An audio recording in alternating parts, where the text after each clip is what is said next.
So we okay now? Okay, start. Excellent. Okay.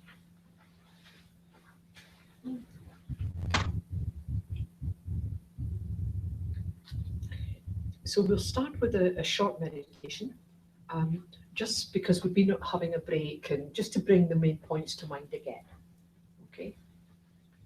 So let's just settle the body. Relax the body and mind. Use the 2-breath method if you find that useful.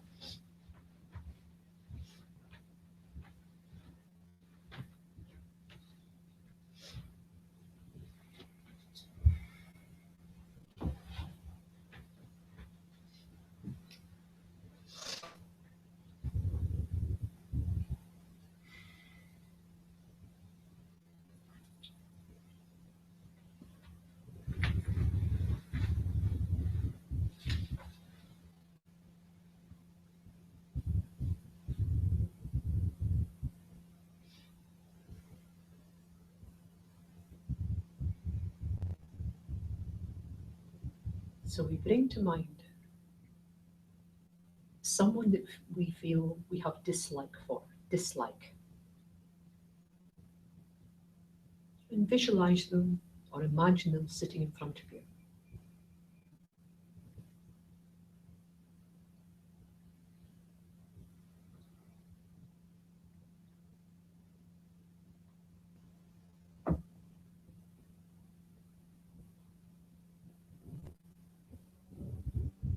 And looking directly at this person, consider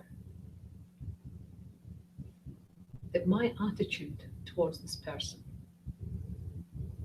could be false. My perception of them could be totally mistaken.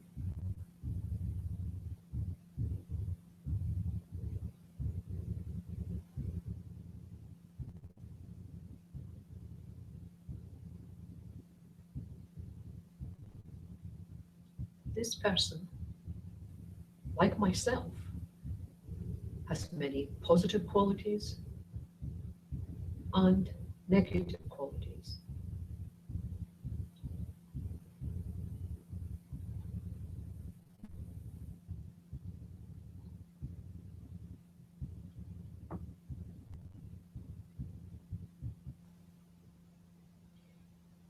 Am I paying inappropriate attention to the negative qualities and ignoring positive? Am I? Am I focusing on this to the detriment of everything else?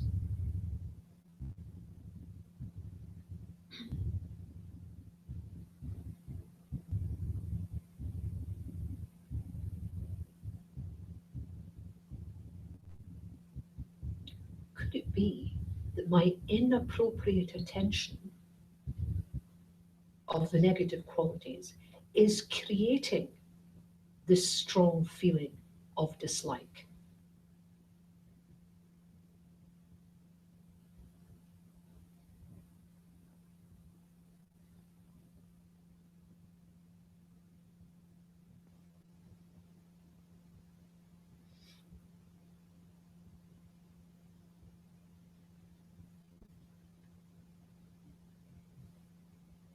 And now we question ourselves, is this person really so unpleasant? Really?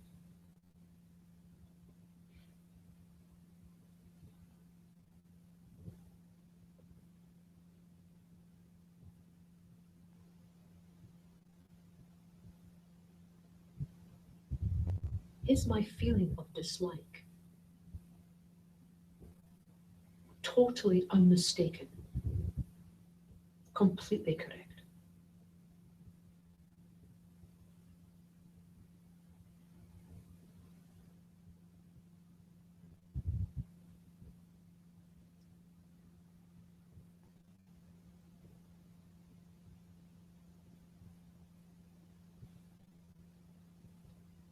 But not everyone sees this person in the same way.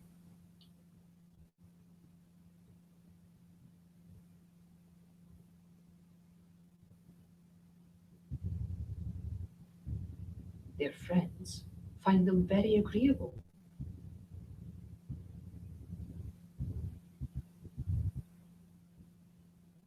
They may have family members that love them dearly.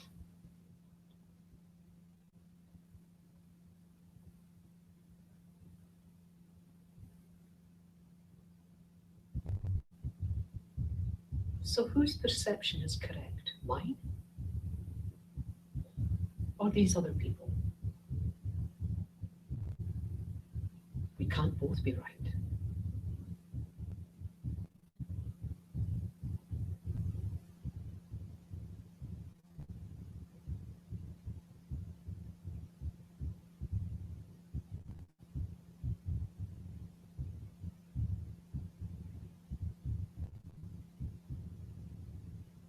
Are these faults that I see in this individual totally from their side?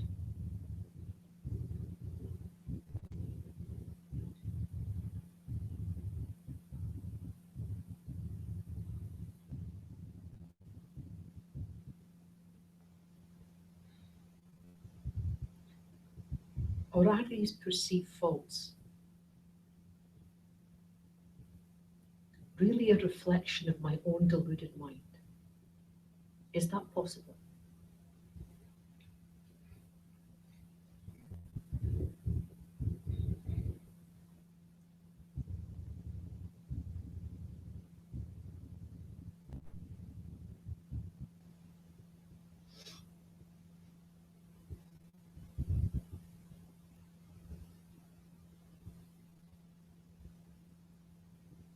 This feeling of dislike aimed towards another living being is in no way virtuous, in no way.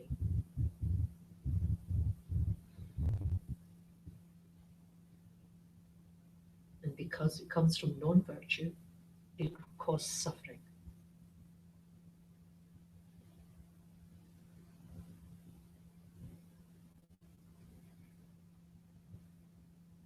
This feeling of dislike cannot bring me any happiness at all.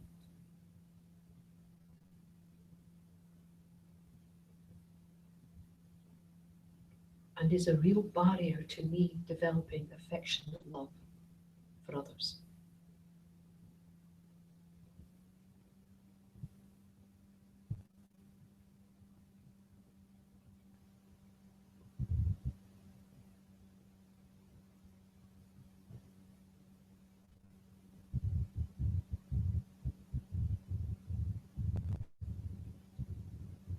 Reflect on any of the points that make sense to you now.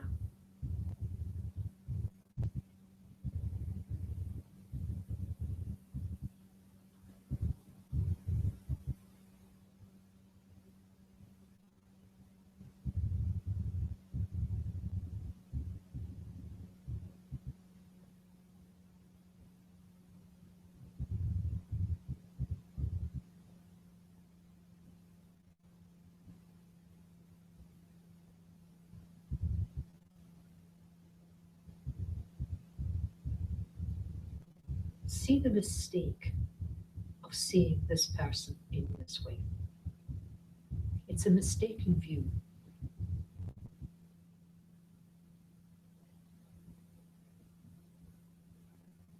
See the ripples of suffering that comes straight from it.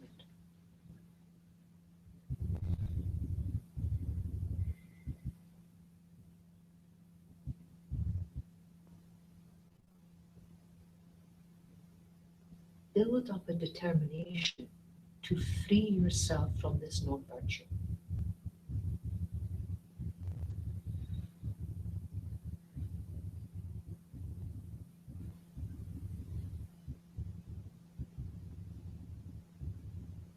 And when that thought is as strong as you can make it, focus.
The meditations that you do, many of the meditations on bodhicitta can be quite involved, can involve quite a bit of visualization, some don't. This particular type of meditation is very useful the minute you feel this dislike coming on. Because often you don't know you've done it. But sometimes you're in situations and you can feel that kind of dislike, distaste, the wanting to distance yourself. You can feel it happening. Shift your focus. Think about this meditation. What is it really asking you to do? It's asking you to look at this individual and really say to yourself, really? You are concretely unpleasant. There's not one quality about you that's positive. Not only do I see you like this, everybody sees you like that. Is that true? And of course, your common sense kicks in and you think, well, no. I mean, there's people who love this individual. People who think that the bee's knees, really nice. And you very quickly start thinking, well, this is really as they're talking to you, you can just say to yourself, yeah, who's right? Who is right? What makes me think I'm right and everybody else is wrong? Really just the self-cherishing. They're doing something, saying something, and it could just be how they look. It could be just the tone of their voice. It could be their nationality.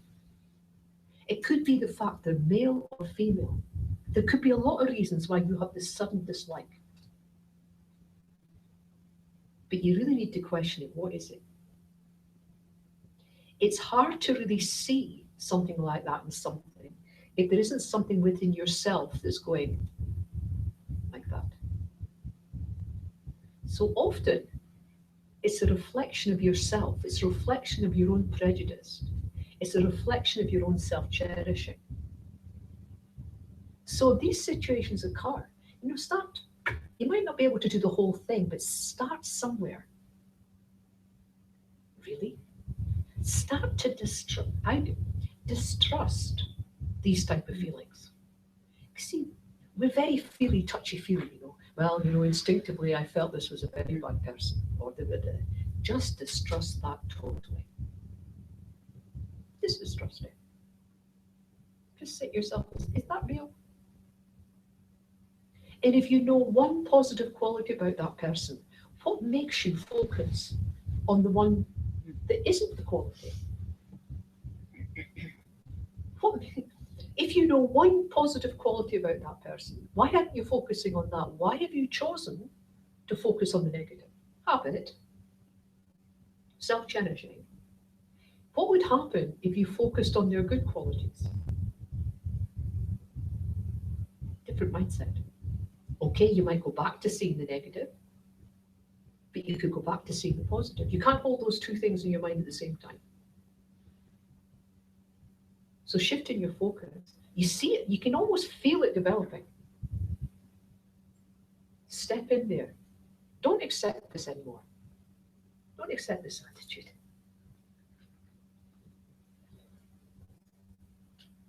Could you really recognize something that negative if there wasn't something within you that was reflecting that? We're not saying we're bad, not like that. But something is seeing this negativity.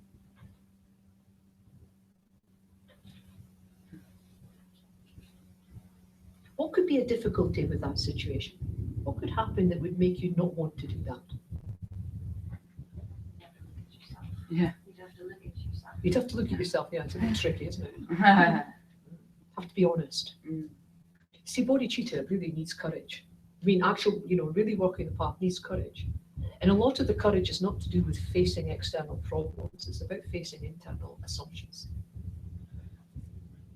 Just thinking about, what if it's not like a person, kind of like related to anybody, but it's, for example, a person that's involved in some kind of structural violence and you're very against. So it's not an individual, but that you know personally. No, but there could be like an individual that's like kind of like a leader of something, or like it could just be like individuals, but maybe not even with names because you don't know them.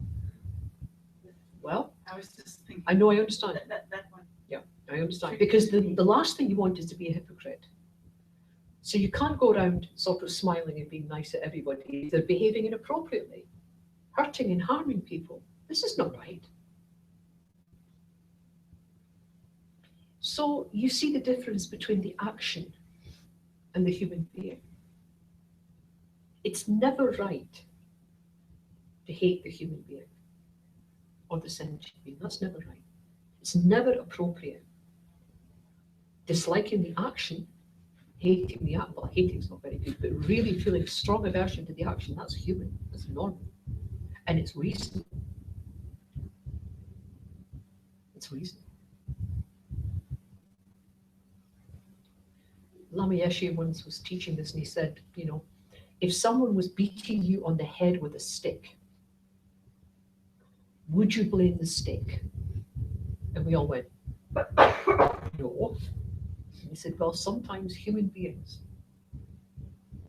they're so deluded. I mean, really, their delusions are so bad that their mind is not under their control. It just isn't. They have no control at all. All the delusions are in control. So if you've got to direct any negativity, direct it to the delusions.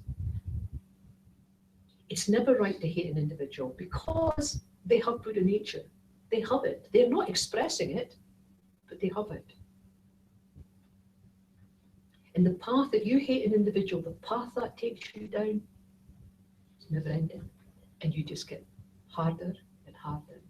And you suffer and suffer, and you'll cause more people to suffer. And you'll join other groups to hate. This is never appropriate. But if it's time, you show compassion. When is it time to show compassion? All the time. When it's appropriate, you show loving kindness. When is it appropriate to show loving kindness? All the time.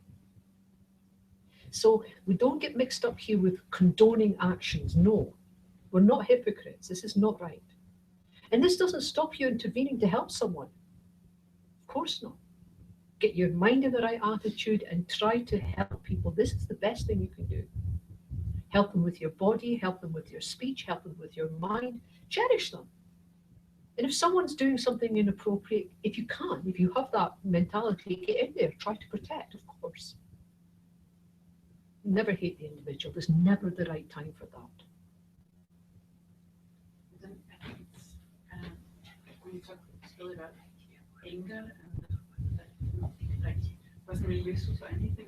Sometimes I can also be like a lot of anger, like Yes. towards like structural violence. Yes. And that, yeah, then sometimes it's like maybe go towards human beings instead. Like, but is this like really what? But can you kind of like if you channel the anger in the direction of the structural violence, can you then say that anger can be useful? Right. So can anger ever be useful? Sorry. Can anger ever be useful? What do you think? Probably not. It's interesting though. Anger is interesting, like a lot of these strong emotions. The expression of anger, and by expression, I just don't mean the final action. I mean this energy coming up. This is never positive. Interestingly, if you go really deep into it and you find what the basis is, it's not negative. The expression is negative, and the build-up is negative, and what it causes you to do to act. But it's interesting, certainly in Tantra, you start using these energies different, but you have to catch them fairly early. You have to catch the very basis of it. But useful anger, you do get people who say, and I've come across, and many people have come across, certainly in psychotherapy, it's good to express anger. So, in the early 80s, this was very, I don't know about people here, but it was very prominent that in schools, higher education, certainly when I was teaching in some universities and some hospitals, they used to have you go on courses. It was almost mandatory. And part of it was learning to express your anger. So And you had to go on these courses because and I'd be thinking, oh, please don't send me on these things. And they'd go because the prevalent teaching of the day was if you expressed anger, you got it out of your system. And if you got it out of your system, it would be okay. And I clearly remember being in a room with a group of my colleagues, and we were told to beat up a cushion. We had to imagine that this pillow was someone we really disliked, and we had to beat it up. And that would get rid of our anger. I cannot tell you how I felt. I thought, this is the stupidest thing I have ever heard in my life. So I had no intentions of doing this. That pillow had never done anything to me. Never harmed me in any way, shape, or form. I was not going to beat it up.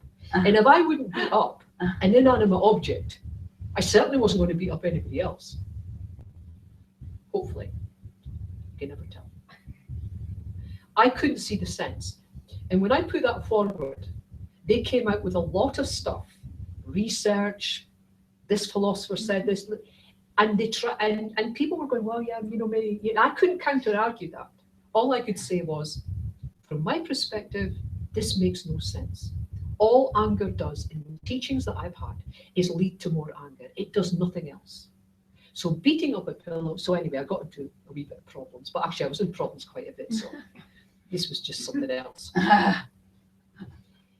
10 years go by, and the research comes out that says expressing your anger, verbally or physically, does not get rid of anger. In fact, it primes the mind to become angry in similar situations. So that type of teaching changed. I mean, there's nothing wrong with teaching change. It's science, understanding, psychology. Nothing is perfect. Things will change. Of course they will. But I felt a bit smug. Unfortunately, it was 10 years later, and I couldn't go and tell anybody, see, I was right. But so it seems that today, what the psychologists are saying is, you have to transform it. So anger, keeping it down doesn't work. And this is why the prevailing thing was to express it, because they didn't know anything else. If you didn't suppress it, you expressed it and then it would go. But now they know that by expressing anger means that you express anger in similar situations quicker, faster, and in more depth. It doesn't help. So now they're talking about finding the cause, moving your focus, and transforming, which the Dharma has been saying for 2,500 years. However, there are people today, and certainly I've read texts and books where people have sat in the presence of His Holiness the Dalai Lama and argued their point that anger can be useful. It's in the text, in the mind sciences books. There are people, certain psychologists still holding on that, because anger gives you the energy to make great changes. It gives you, it makes you politically active in a positive way. So this has been argued. This has been argued. Because it's very powerful. This is the thing about anger. See, anger is not wimpy. Anger is powerful. And so people say, right, it's so powerful if I direct it. So if you can catch that energy early enough and redirect it, that sounds good to me. But that's not what I see. When I see people protesting and doing it, they are really angry. They are manifesting that anger. They're getting tired and their body is getting sick, let alone their mind. But there is a way, they say, especially within Tantra, where you can utilize this energy. This energy itself is not negative, but the expression of it. So you get people who say, I'm not angry. See, if you really want to insult a Buddhist, right? Just a tip. You ever want to insult a Buddhist, you say this, oh, you're looking angry, me no. Because Buddhists understand that the negativity of anger is so huge. Oh no, I'm just, I'm being wrathful. That's what they say. I'm being wrathful. You go, oh really? Okay. What does it mean? Well, wrathful is a state that where you can actually use this energy without yourself being affected by it. And so some teachers, some great teachers, some lamas, really could manifest, and they could look as if they're really angry. I've seen a lama throw a chair across the room at someone, you know, and then turn around and just go, you know, and you sort of go, what the, you know? So wrathful is a manifest, it looks like anger, but what it is this person is able to catch that energy and direct it without being affected. Wow. This is a very high practice. If you can do that, fine. If you can't, just don't do it. Really. It's never, if you can't do that, then stick with just not doing that. There'll come a time where you'll be able to use that energy, use other energies, use the energy of compassion, the energy of love. Dislike the action, not the individual.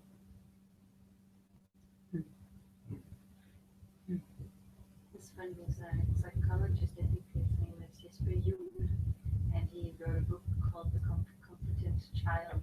The who what? The Competent Child. Oh, right. Already I'm switching off. It's dreadful, isn't it? No, Dreadful actually, it is. it's what, sort of like what you say. Oh, okay. Like he said focus on not necessarily on the action of the child, like or to Lisa say that they were not ready yet. It's like to look exactly at their qualities Yep. as a person, but not at what they've just done or what they've just said, and focus on that, but just see their qualities and know that they're competent as a child. And certainly I was brought up Catholic. I mean, in Scotland, there's not many of us in Scotland, but there is an enclave of Catholicism. I was taught this as a Catholic child. This idea of really being negative towards the action and not the individual. Because I was taught by monks and priests as well. And I mean, so this is not, I mean, it's used in Buddhism, certainly. And Buddhism is much older than Christianity, of course. But I've got a feeling that if it's prevalent in the teachings of Christianity, it'll be prevalent other places too. I don't think it's ever right to hate anyone. I mean, I really don't. And I think it's never right to show anger. No. It's exhausting. Also that the person's behavior, response, emotions, they're not necessarily triggered by this present situation or these causes and conditions, but unconsciously they've taken up an excess of overwhelm from somewhere else, and they just, like you said before, they just learn to use it in the situation. So we have to, in a way, jump over that obstacle with our minds. It is, that's true. And I don't know if you've ever been in a situation where you've really disliked someone and then you've been forced to spend time with them. Yeah. This has happened to me on several occasions. Oh, you know, and you just know it's coming. I mean, I'm not being funny, but I went somewhere in America, and I met two individuals there that I just never wanted to see again. I really. If I spent my whole life not seeing them, I'd be happy. 18 months passed, and I was going on a course to Nepal. Lama's Rinpoche said to me, "You need to do this course." And I went, "Okay." And my friend said, "Are you looking forward to the course?" And already I'm saying yes. She says, "What's wrong?" I said, "You know, I just hope I don't meet these two people." And she said, "Really?" I said, "I really hope so, because you know it's very challenging and difficult, and I don't like the taste I get when I just don't. It's not. And the thing is, I knew it wasn't 100% then. You know what I mean? I wasn't fully. I knew. But I thought, turned out one of them was teaching the course. Oh, wow. And I was sleeping next to the other one. Oh no. That's why you said you should go. But the really interesting thing is the person I felt most antagonistic towards was the person I was sleeping next to. I was on this course a month, and in that month, there was no one more beneficial to me than this individual. Now, I'm not talking about this wonderful transformation I was able to do. Nothing, I mean physically, no one helped me more physically. I mean, they kind of made it obvious, but still, no one was more beneficial to me physically. At the end of the course, this person also demanded I do certain things, and then she did so. And at the end of it, because of that, she also benefited me spiritually. And I mean, not small, big, big. What do you mean by physically? Because I was actually quite ill. I was on sticks and things like this.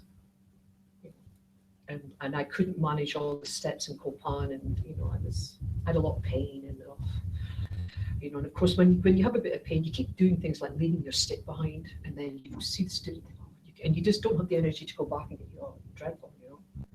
But this person had made me their object of patience.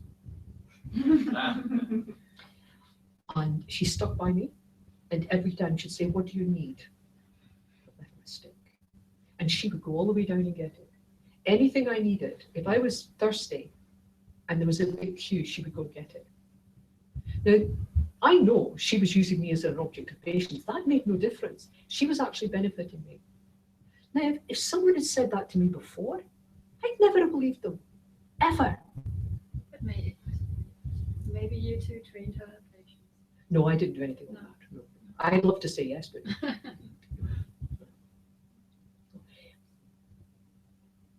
and towards the third week, she was telling me a bit more about her life. And the more I found out about it, of course, I had no choice, because I could move fast. So she'd bring me a cup of tea and my stick would be there, so I'm stuck. There's nowhere I'd go, right?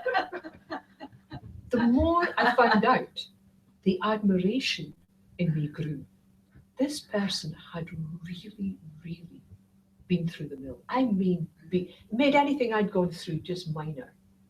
And she'd come through the other end, this very confident individual, loved by many, feared by quite a few, but loved by many. Yeah. It's often because we don't know the people and we don't want to know them. The self-cherishing is saying to us, look, just avoid this person. Get out of the way. This person will really hurt who you are. Keep that aversion. That's a good idea. And the thing is, all it takes is that either a change of focus or find out a bit more about them, and then suddenly it all changes. It all changes. Everything you thought was so real, so concrete. You know it's true. You feel it in your body. You feel it in your mind. It's a load of nonsense. Just nonsense. Subject to so much change. So much change. I can't tell you how much this person benefited. I can't. It was huge. Everything you say resonates, and at the same time, right now I'm dealing with a relationship of abuse, and what I think is a sociopath or psychopath, whatever. It taught me a lot. It has made me to actually find that place in myself, which is extremely painful. Look at that. But still, I have a figure. I'm just like, hey, this person who now I know has left a trace of pain and abuse before. I'm just feeling pain. That's just me to me. And it's true, and it kind of softens your response. But there's nothing wrong with actually moving away from that situation. If you can't move away from that situation, what I'm not saying is stand there and deal with it. Sometimes that's not any good. Sometimes that's harmful. Sometimes you have to remove yourself from a situation that's mentally or physically intimidating. Nothing wrong with that. That's sensible. I'm talking about your attitude here. So I'm not talking about sort of standing there and taking it and then mentally transform. If you can, that's fine. But it's a high practice. If you have to move out of the situation, move out of the situation. But use it. See, it's so valuable. You've no idea how, but in meditation, and this type of meditation we've just done, when you bring a person forward, there they are, front and center. You don't have to think about it. You don't have to manufacture it. It's real. It's real. And so when you deal with it, the chances of you hitting what is actually going on is very high. But for safety's sake, you get, if you can, move away. Change it. This is, Buddhism is not about just, rolling with the punches. They could try. Anything else? Opponent powers. Yes. Ding. So when I find myself entering into a dialogue, which is usually a negative outcome, now I'm recognizing a pattern. Okay. It starts off, okay, I'm entering the dialogue, seeing what's going on, but by now I really recognize it usually gets me nowhere and causes me the suffering. So then I apply the 4 opponent powers. I regret that this is yet another pattern. I ask for refuge, alliance, and then it's the remedy again that I can't just do another mala of Mani Padme Hum, because that's just becoming like the habit now. Of course, I wish peace for this relationship, peace for whatever is in me that is boiling. Yeah. But I'm looking for maybe what is the next step? The next step. Yes. No one remedy. Well, that's not true. The most powerful remedies are based on wisdom and bodhicitta, right? Mm. Within the Mahayana path. One of the most powerful remedies is within the tantric path, which is various tantric practices, including Vajrasattva, And hopefully one of the retreats I'm going to be doing will be on karma and purification, and give us the opportunity to really practice this so that we know exactly what we're doing and we apply this. So there's lots of different remedies. There's tantric remedies, and they are powerful and they will do the job. But so will a deep loving compassion. So will seeing the empty nature of what's going on. There you've got it. And with people who, if you can, then visualizing the same time. When you're doing Om Mani Padme Hum, there's a visualization to do with that. Of course, a purification. And simple purifications like you imagine Buddha Shakyamuni above your head. And as you do your mantra, Om Mani Padme Hum, the white light pouring through the crown of your head, pouring through, completely purifying everything. And the more you do the mantra, the more light comes in until you almost become a body of light. There is no space there left for any negativity to be hanging about. Om Mani Padme Hum it's the mantra of compassion, so powerful, but sometimes the strong visualizations are very good. And there are different ones, but that's a very good one. I'm just avoiding getting it just to be the routine, another Hails and I another Hails understand. Mary. So how do you make these things more powerful? This is important, isn't it? Om Mani Padme Hum. Well, one of the ways is to get an oral transmission of the mantra. This makes the mantra more, the mantra itself is very powerful. So how do we make it more powerful? Well, a friend of mine in Leeds has started the Vajrasattva practice, and I know he's got a connection with one of the Geshes. So we got the Geshe on Skype, and we requested the Geshe on Skype to give an oral transmission of the mantra. And he was very happy to do it, really happy, no problem. So he gave that oral transmission. I've said this to Martina because it'd be quite nice to get that done. And so he started practicing again, he could feel the difference. Can it become even more powerful? Yes. You can make it more powerful by taking an initiation if you want. If you feel you're ready for anything like that, there's not problems, but there's more commitments here. But within the tantric path, taking a Chenrezig initiation. So the initiation from a qualified lama, this is important. A qualified lama makes it extremely powerful. So just say Om Mani Padme Hum. The difference between that and having a full initiation and then doing the practice, huge difference. Huge. But to me, the first bit to start with, if you can, is get an oral transmission of the mantra. Then feel it. But employ a visualization with it. Really feel it until there's no corner, no atom of your body that isn't diffused by the healing light.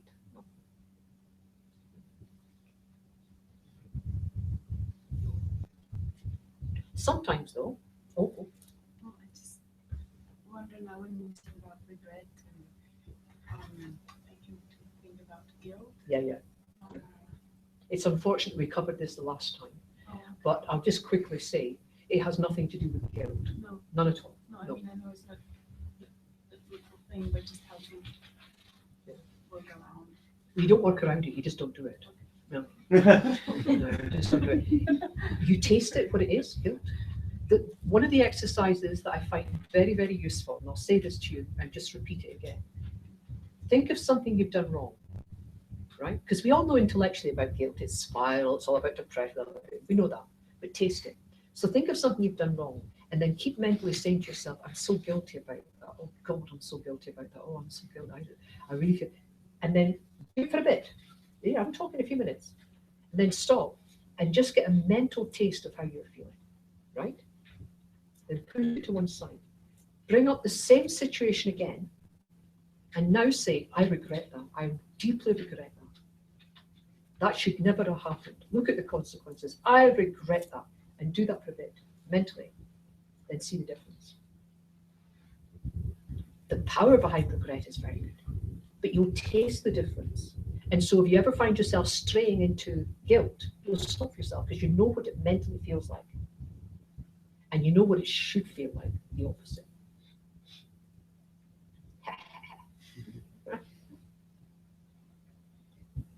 Sometimes when difficult situations happen, it's hard, really, hard. Some people find it easy to deal with it this way, saying, this is really not true, focus on the good quality. Yeah, coming at it from the way we just come at it.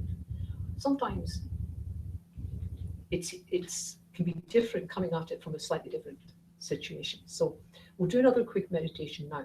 And this time we're going to come at the same situation, but come at it from affectionate love. Okay, let's see what we do there. So let's settle the body and mind.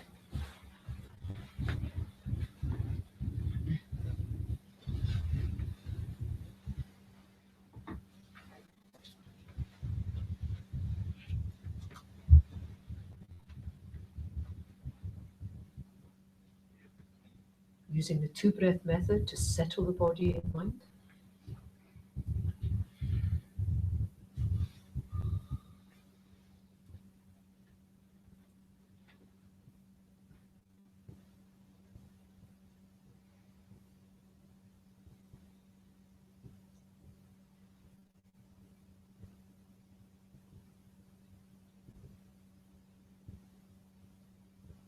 Now place your attention at the center of your chest, roughly about the area of the heart. Place your attention there.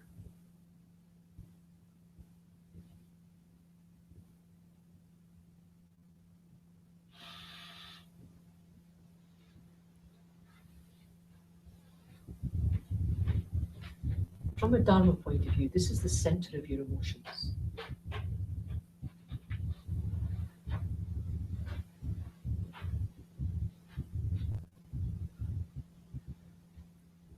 And bring to mind a close friend, someone you have deep affection for.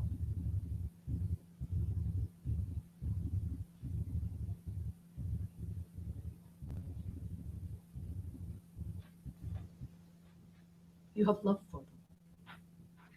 It's easy to show this person kindness, compassion.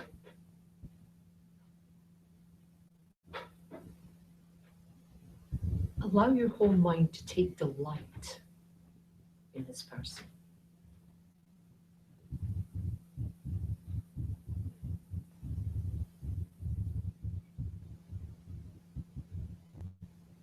And allow that delight to permeate your whole body.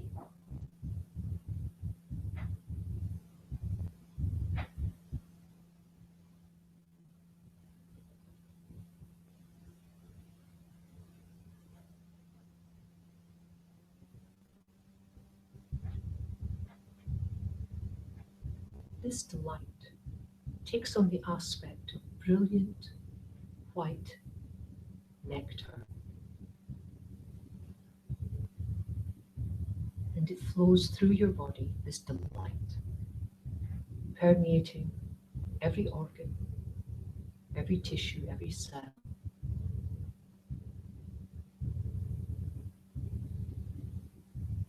And your whole body is filled with this nectar of loving kindness.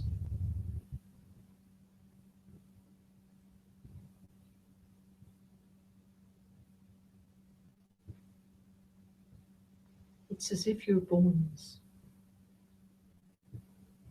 your organs, your muscles, your skin, almost being absorbed, dissolved into this light.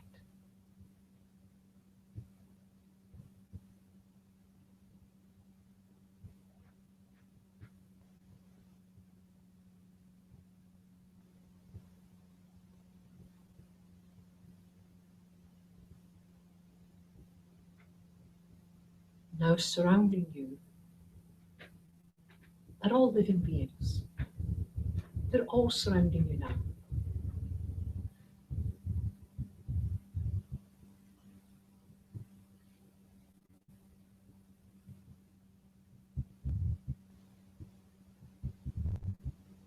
Begin to send out this white nectar light from your body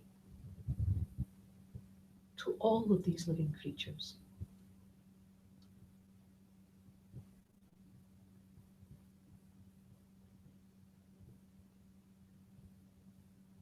And this extremely bright nectar light touches every living being.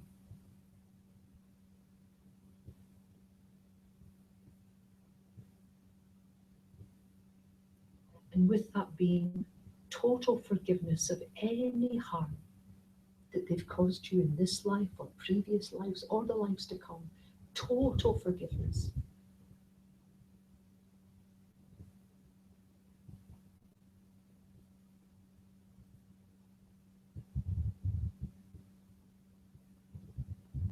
On the tip of each beam of light. Total compassion for the harm that they're causing themselves. Really feel it. This uncontrolled harm. Have compassion.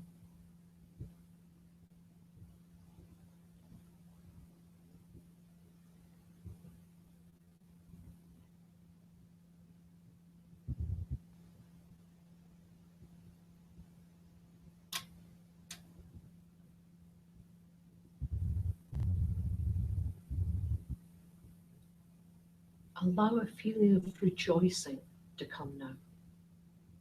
Look at what you've just done. All living beings without exception, forgiving them any harm they've caused you. Have compassion for how they've harmed themselves. This is a wonderful thing.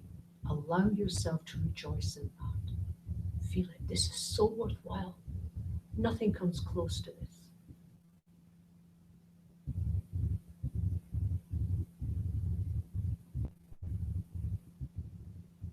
Many lifetimes these beings have benefited you in thousands of different ways. You just don't remember. And you've been able to repay this kindness. How wonderful.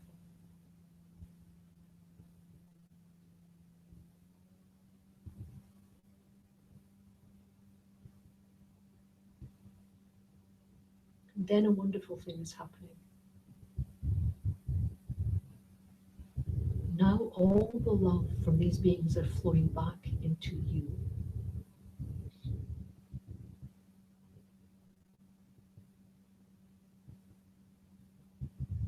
And as that love flows back into you, any solid structures within you seem to dissolve into that love.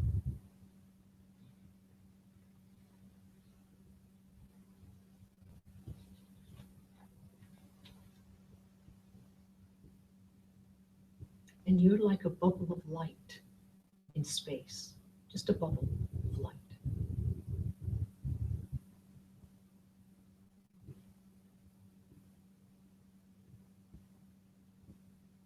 And like the breath on a mirror, you begin to dissolve externally. All the edges of this bubble are dissolving and moving towards the middle. You're slowly evaporating, gradually, from the outside in.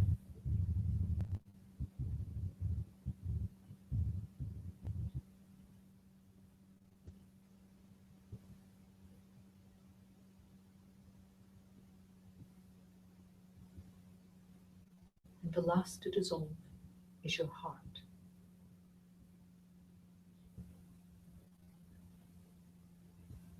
And all that remains is your blissful mind.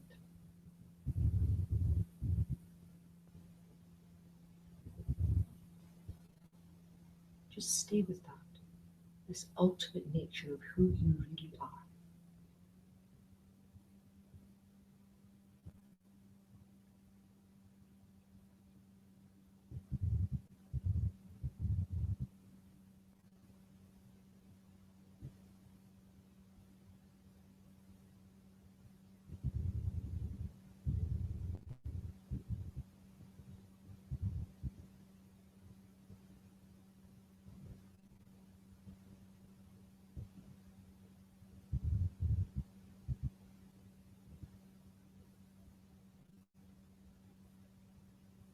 Once more, the blissful nectar light begins to grow and forming a new body for you.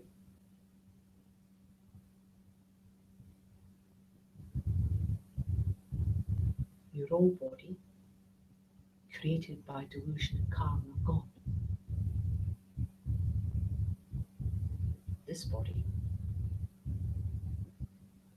the product of wisdom and compassion. Just think.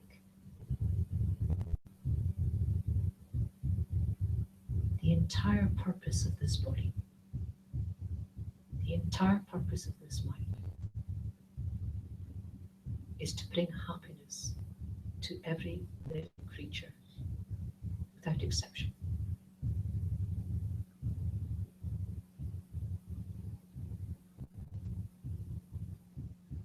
From now on, I will instantly dispel the slightest hint of a self-centered mind.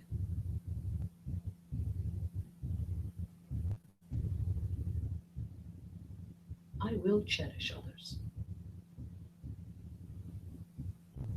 and I will use my body, my speech, and my mind in this way. Allow that determination to grow, then focus.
So,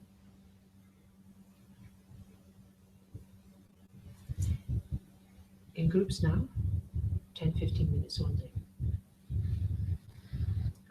I want you to talk about these two practices. I want you to identify what you think is the main difference between both. Okay? And if or when you think you could use them. That makes sense? Because those two meditations do have a slightly different taste. What's the main difference for you? There's no right answer to this. What's the difference for you? And could you use it, any of those two? And if so, in what circumstances? Okay? In groups of 4. That's lovely.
Jeg får også lidt på snakke om det.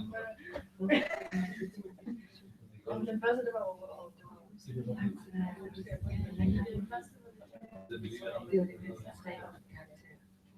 var sådan en udsættelse, hvor man bare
Men det er meget sjovt, så jeg kan ikke huske det.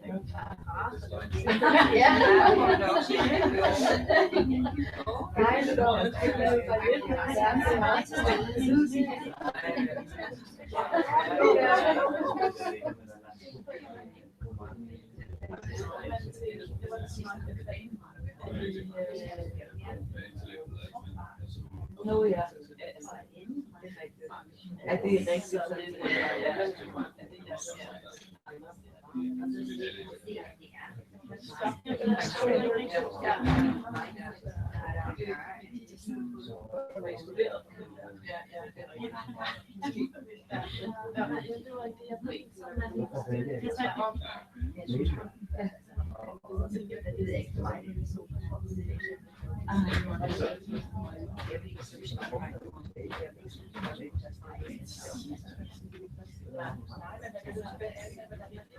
Den første var ikke ja,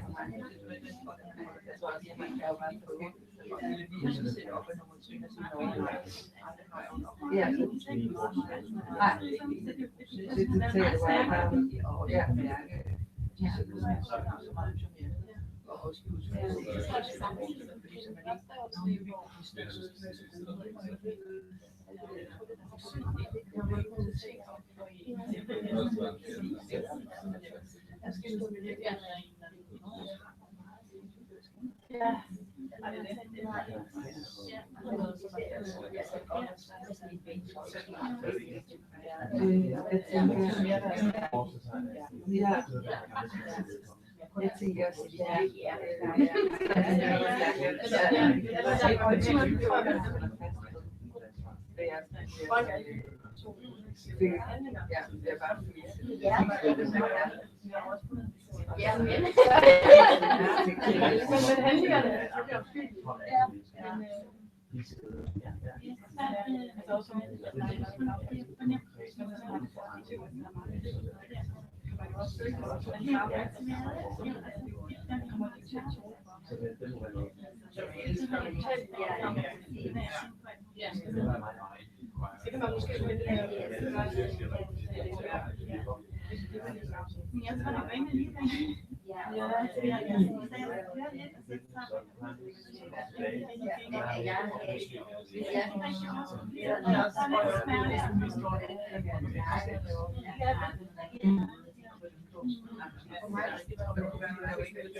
Men deres handlinger.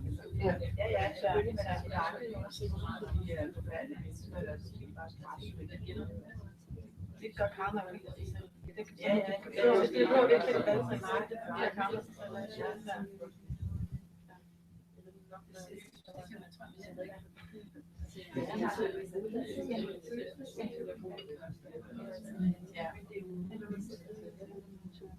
Men det er også noget i vores mind.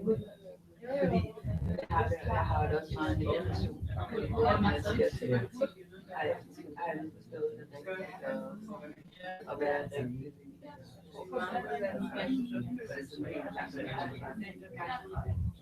That's great.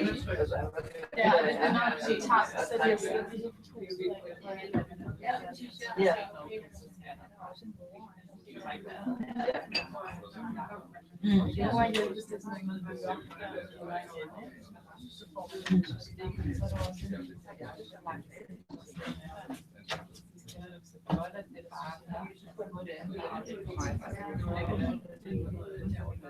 Ja, det kender jeg godt.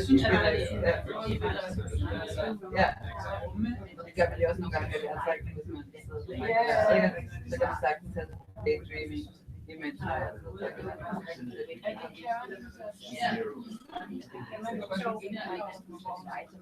ja.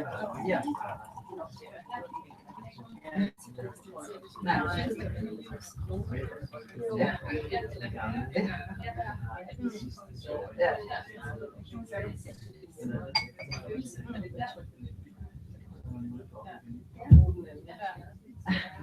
Ja, det er sjovt, når man tænker, man skal gøre det. Ja, det der.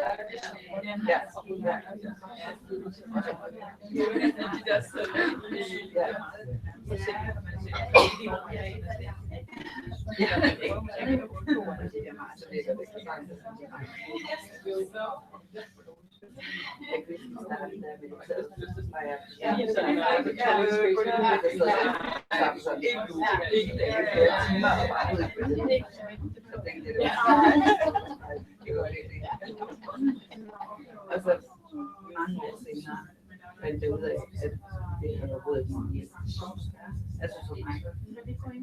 Ja. Men det var mig selv, der havde gjort det på mig selv. Jeg har ikke engang gjort det. Jeg troede, at det skulle sådan der. Og så bare, du siger så spændende. Ja, så men det er jo for, at det bare mig skal være cool. Det er jo for, altså, du sidder helt sådan og rykker. Det er ikke fordi, du ikke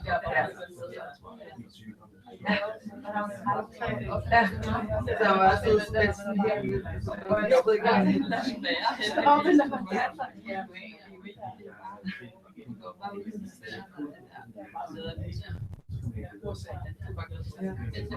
ja, det kender jeg ikke det. Altså, når man lige pludselig hører noget, så det bare sådan godt varmt. Ja, så bare så ser jeg relax.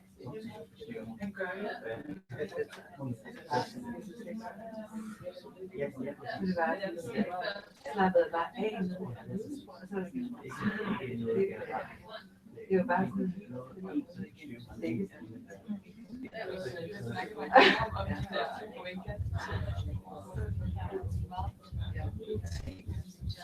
ja.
I was leading a retreat in one area, and I'd given them. The students we all got so used to discussion. I mean, one day we were so caught up, I had to ring the bell several times. And after I finished ringing, one of them turned around and said, "Mary, we've not finished. Could you give us maybe another 15 minutes?" And I'm going, "Oh well, all right." And I had to go. I was forced to go and make a cup of tea. So that was quite good. By the end of the retreat, I was totally superfluous, which is really the way to be. I mean, I aim for that. You just sneak out the door.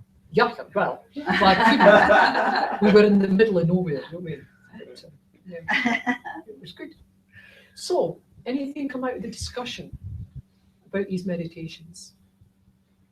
What did you think the main difference was? How did it feel to you?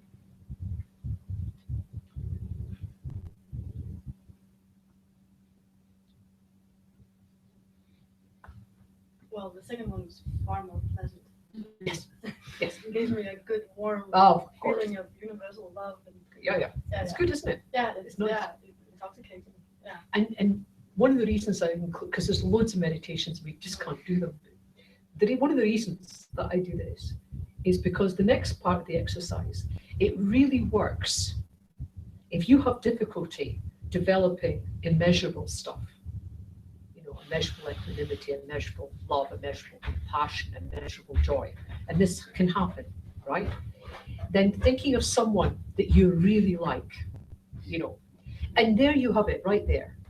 If you've got a partner, if you've got a child, if you've got a good friend, someone that you really like, then you've got the capacity to love everybody. Really, it's there. It's only a continuum. Then if you allow it to permeate in each of these immeasurables, use this meditation, it's useful, and then send it out. And when you send it out, the thing about immeasurable equanimity, immeasurable compassion, immeasurable love, immeasurable joy, these things, you can't diminish it from yourself. It's not possible. The more you give, the more there is. Just all there is to it. And then, through the kindness of these other people that surround you, all these sentient beings, and they feed back to you, due to their compassion, and you dissolve everything, just dissolve everything.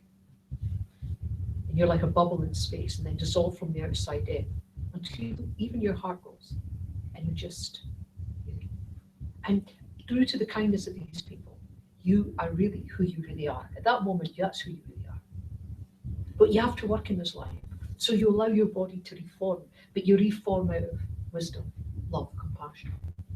And then you make a strong determination. Each one of these 4 immeasurables we'll be looking at after your break. This is a very useful meditation to use. Start with someone that you have great love for. Let it permeate. Realize that if you can do this for one person, you can do it for all. It's only our wrong views, wrong discrimination that stops us. That's why this becomes very important. Thank you. Anyone else? How did the first one feel?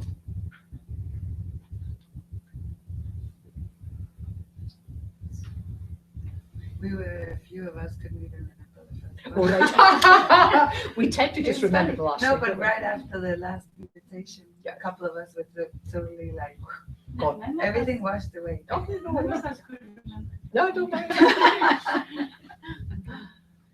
think in the first, what I see is that I'm actually faced with part of myself that I don't want to look at. So being forced to look at it, even though with another person in front of me, it's not a very easy thing to do.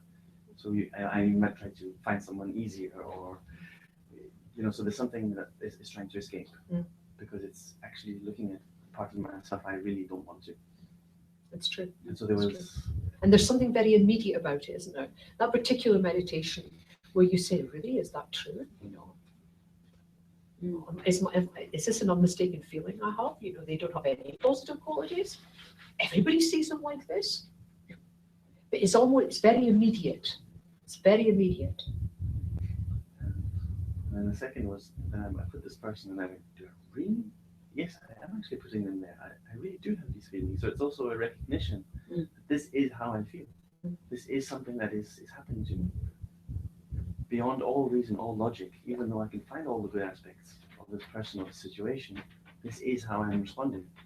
And sometimes when you're in this situation, the emotions fill you and you can't think that logically. You'd love to think, yes, well, I'm feeling anger, but really, you can't do that. You're in this situation, you think, oh, God. If you're like me, you go to the toilet and sit and think, oh, so an immediate response could be, this is untrue. This feeling I have is based on no reality whatsoever. Really. I distrust my feelings of negativity.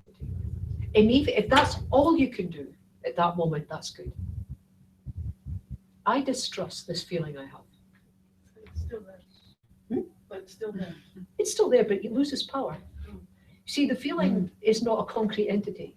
It requires one moment and another moment and another moment and another moment. And if you don't feed it, it'll get weaker and weaker. And if you distrust it, it goes even weaker. And then find something positive about the person and focus. There will be something. Their mother loves them, believe me. Whatever they're like, their mother loves them. Something. Moving your focus, move your attention, and really distrust. It's not that you're beating yourself up, but you're going, yeah, I don't believe this. This is just later on when I'm a bit clearer, I'm going to examine this, but for right now, I just don't believe it. If that's your only response, it's not bad. It's not bad. Benefit of the doubt. Benefit of the doubt. Yes. No, I wouldn't even do, yeah, well, could be. I just don't believe it. There's so much I don't believe in, really. Especially if it's coming from me, I'm going, really? Do you look away from the negative actions or whatever you perceive as Refocus. negative action? You just don't Refocus. look at that. Well, there's so many things you can do. You focus on something. And there will be many other things, really. But our habit is to always focus on the negative. We don't think about it, we just do it. Remember that thing I said to you? Let's say you're having an assessment at work. And you go into the office and someone's done an assessment and they tell you 20 good things about what you've been doing. 20. And they're great. And there's one thing that maybe you need a bit of improvement on. What is the thing you focus on? The 20 good things? No. And when you're talking to your friend afterwards, it's, do you know what they said that I need to win? So, why? I mean, we know we're not perfect, but we like everybody to think that we're perfect. Of course, that's handy. But that's just what we do. Now, the mind cannot hold two feelings at the same time, two thoughts. It can't do it. We think we multitask and we can do several things at once. No. We do them very fast. Shifts your focus and that feeling will disappear. It may come back. Refocus again. You'll find it useful. Very useful. What is the habit of negative thinking or negative thinking generally? Lifetime after lifetime after lifetime of not seeing reality. This is something we're going to be looking at on Tuesday.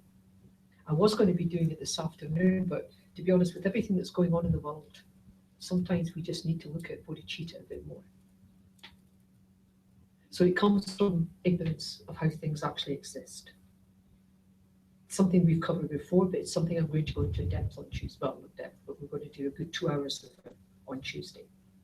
It's the unreality. It's the ignorance of how things are. It's misknowing reality. It's not knowing anything, it's misknowing. And that's harder to deal with. I know. All of these things are. I'm just wondering if why do we have to choose? Why do we have to neglect the negative thinking if it must? Oh, you never neglect negative thinking. Never. You use it, but you don't keep it. Okay. You've got to focus on it. You've got to see where you're coming from. Okay. Because most of our actions come from ignorance, but mostly we don't even notice our negative thinking. So we notice it all right, absolutely. Then we abandon it for something better. But we have to acknowledge it, absolutely you have to acknowledge it. You have to wake up to it.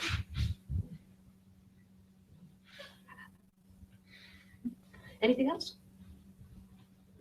It's probably a yeah, but what about the situation where you think back on something and you're like, I should have trusted my initial version or impression of this person, then I wouldn't trick me. You may not have. If the person tricks you, for instance, Yeah. and you look back on it and then you have this feeling, oh, if I had trusted my initial. I understand that. Yeah, We've all been in those situations. So what you're looking at here is, well, a few things. For one thing, let's look at it this way. At one end of the spectrum, it's not possible to trick a bodhisattva. Because not just do they have various clairvoyant powers which come naturally. It's a natural occurrence for people who've developed shamatha and people who are working in this area. It just happens. So that you've got that, but not just that. What does it mean to trick you? Really what we're saying is, now I'm upset because I should have done this, that, and the next thing. I should have listened to myself on the way back here. Bodhisattva would do that. That's a bodhisattva.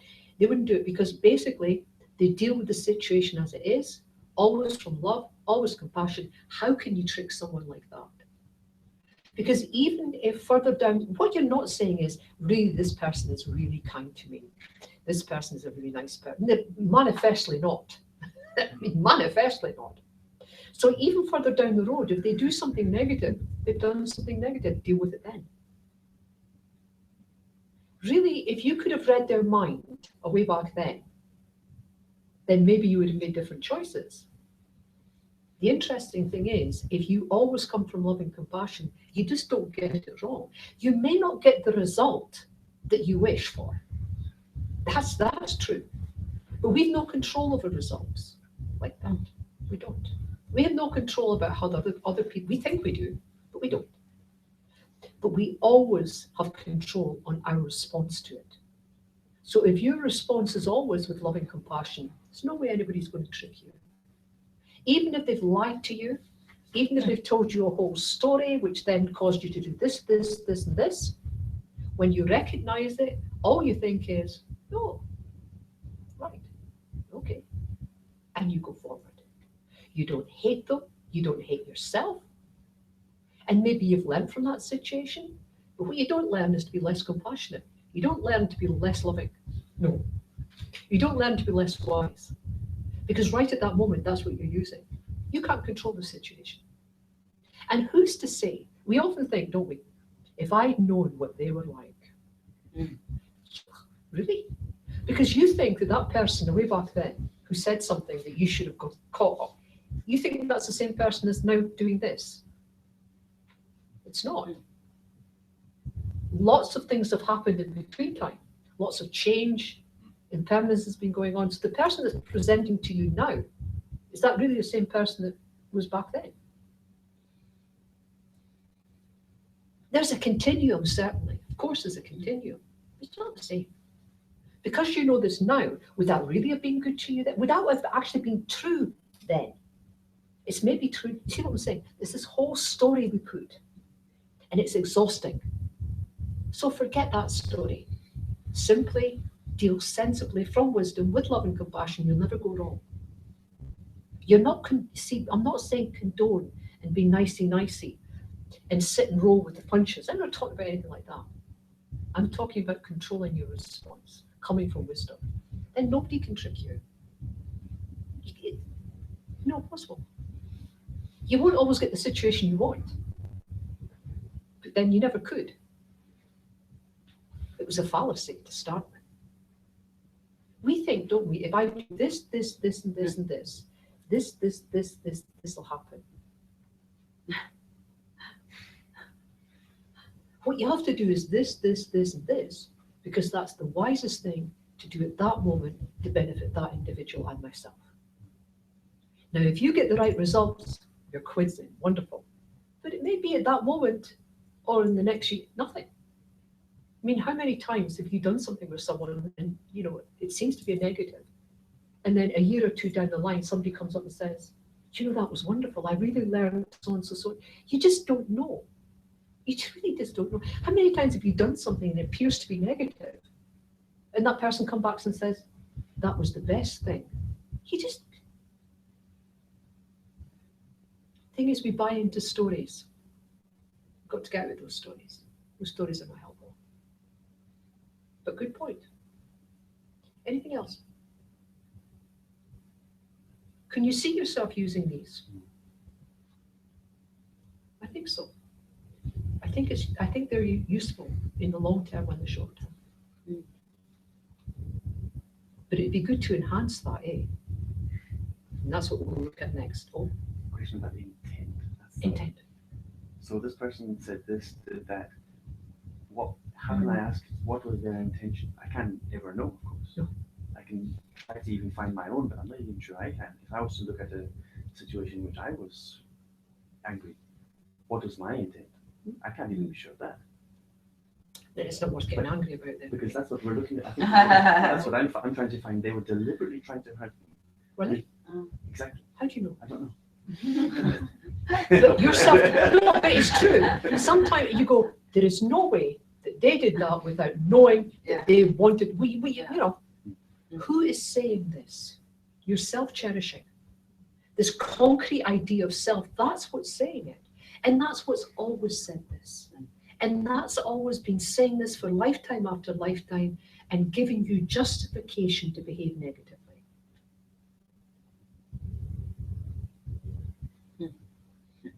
Unless you have clairvoyant powers, you don't know. You really don't know. The great Shanti Deva said, really, we do all this stuff to try and help people. It's almost impossible to benefit others unless you have clairvoyance. Almost impossible. So you do your best. You come from wisdom.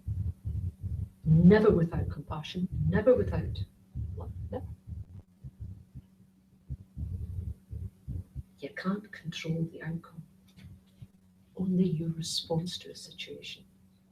That doesn't stop you doing things to try and help people. It doesn't stop you going on marches for causes you believe in. Of course not. But don't get upset when those causes don't work out.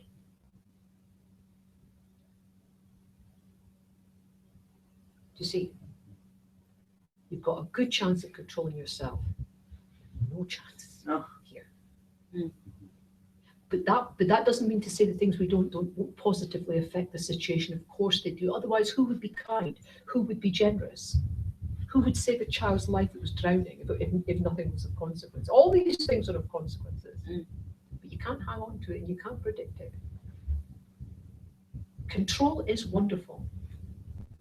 Control of ourselves is possible. Anyway, type in Reiki. Please, 20 minutes? Is that long enough for a cup of tea, cup of coffee? Excellent. Thank you.